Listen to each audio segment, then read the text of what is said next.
Saudara-saudari yang terkasih, selamat pagi.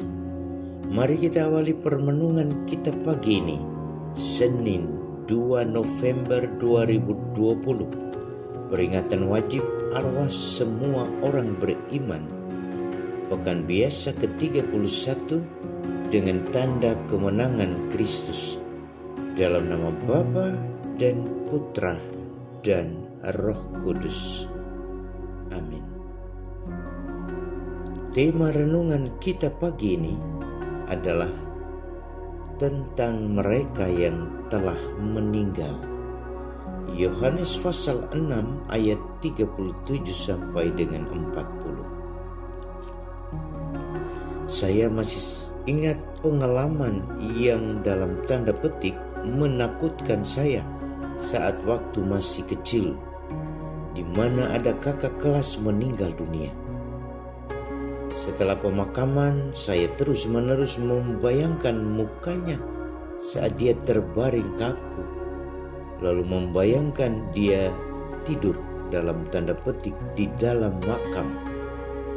Macam-macam pertanyaan aneh yang saya pikirkan saat itu. Sampailah pada pertanyaan, kalau seandainya saya yang harus meninggal dan dikuburkan seperti kakak kelas itu, apa yang akan terjadi? Pada titik ini, ketakutan saya memuncak.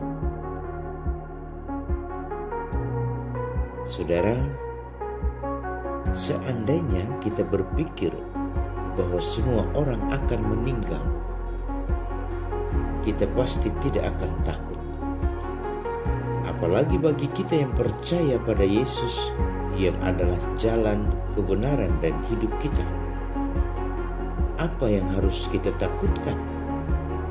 Yesus berkata, "Semua yang diberikan Bapa kepadaku akan datang kepadaku, dan barang siapa datang kepadaku tidak akan kubuang." Yohanes pasal 6 ayat 37. Kata-kata Yesus ini sangat jelas sebagai janji dari yang empunya hidup.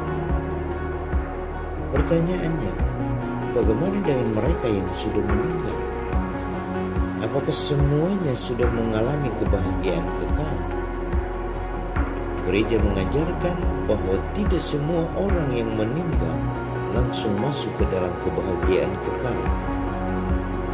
Yang belum masuk surga masih harus terus kita doakan, karena mereka harus disucikan terlebih dahulu.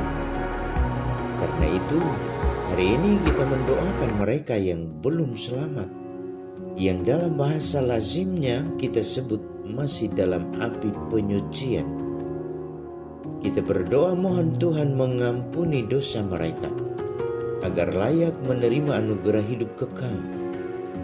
Karena Yesus berkata, supaya dari semua yang telah diberikan Bapa kepadaku, jangan ada yang hilang, tetapi supaya kubangkitkan pada akhir zaman.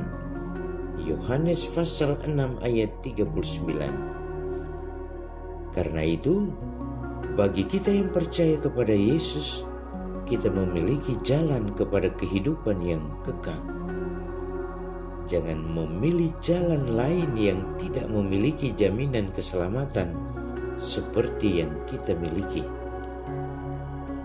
Bercermin pada Sang Sabda yang mengatakan, setiap orang yang percaya kepada Anak Allah beroleh hidup yang kekal, dan Aku akan membangkitkannya pada akhir zaman.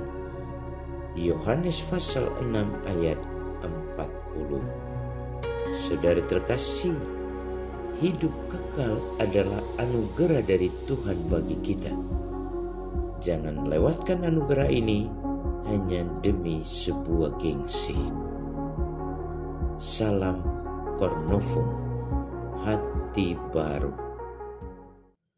Marilah kita berdoa. Tuhan Yesus Kristus, Engkau menjanjikan kehidupan kekal bagi semua orang yang percaya kepadamu.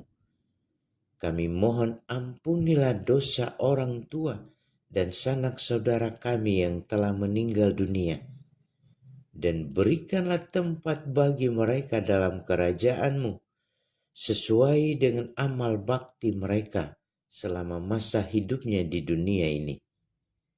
Engkaulah Tuhan dan Juru Selamat kami, kini dan sepanjang masa.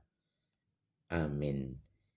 Tuhan bersamamu dan bersama rohmu.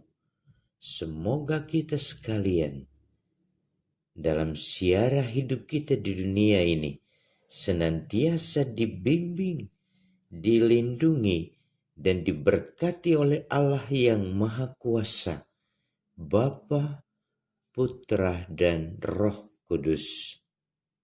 Amin.